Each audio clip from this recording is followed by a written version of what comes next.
A recent building application lodged by developers involved demolishing the house of GK Chesterton and building a block of flats in its place.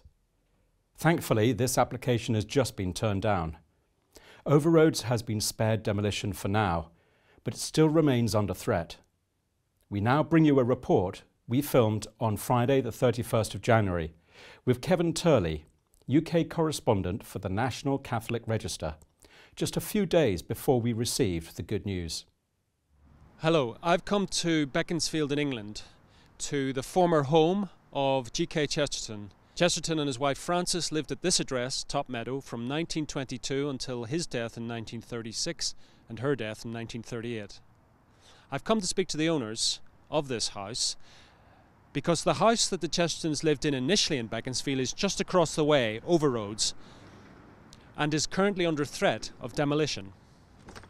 So Ken, you are living in the former home of GK Chesterton.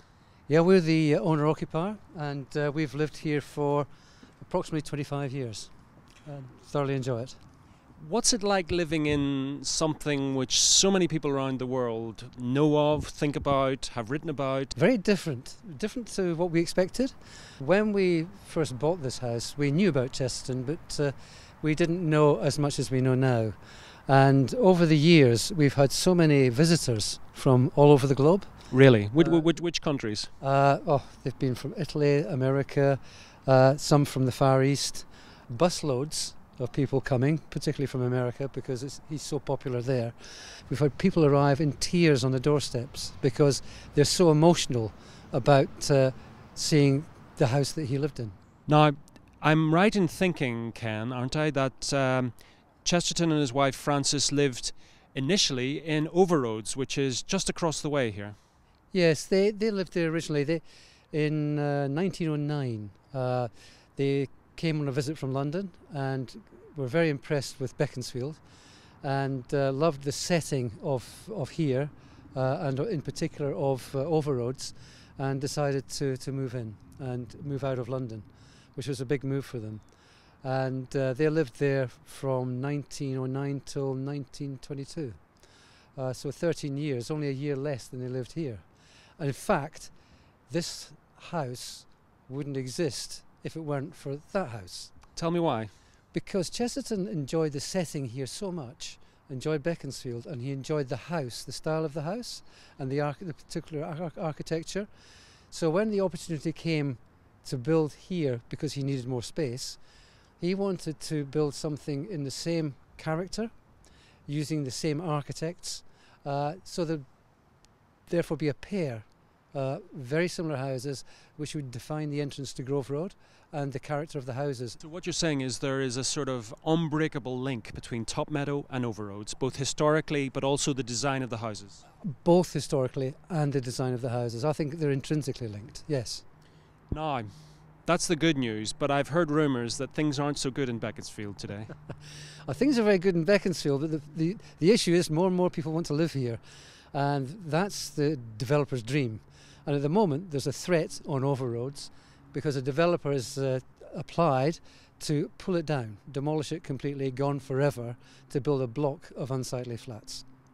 I think the real issue is, even if this is refused, another developer, or even the same developer with another plan, will probably come again, because it's a prime site within walking distance of the new town, the old town, and it's a lovely location. So I think the only way we can protect such a beautiful building, and a building with such historic interest, is to have it listed in exactly the same way as Top Meadow is listed. So how does that work, Ken? This building is listed. Yes. What are the restrictions then in terms of Top Meadow? This is Grade 2 listed, so again we have to apply for historic buildings approval for any changes we make to the property, and they've all got to be in keeping with the building. And nobody can knock it down?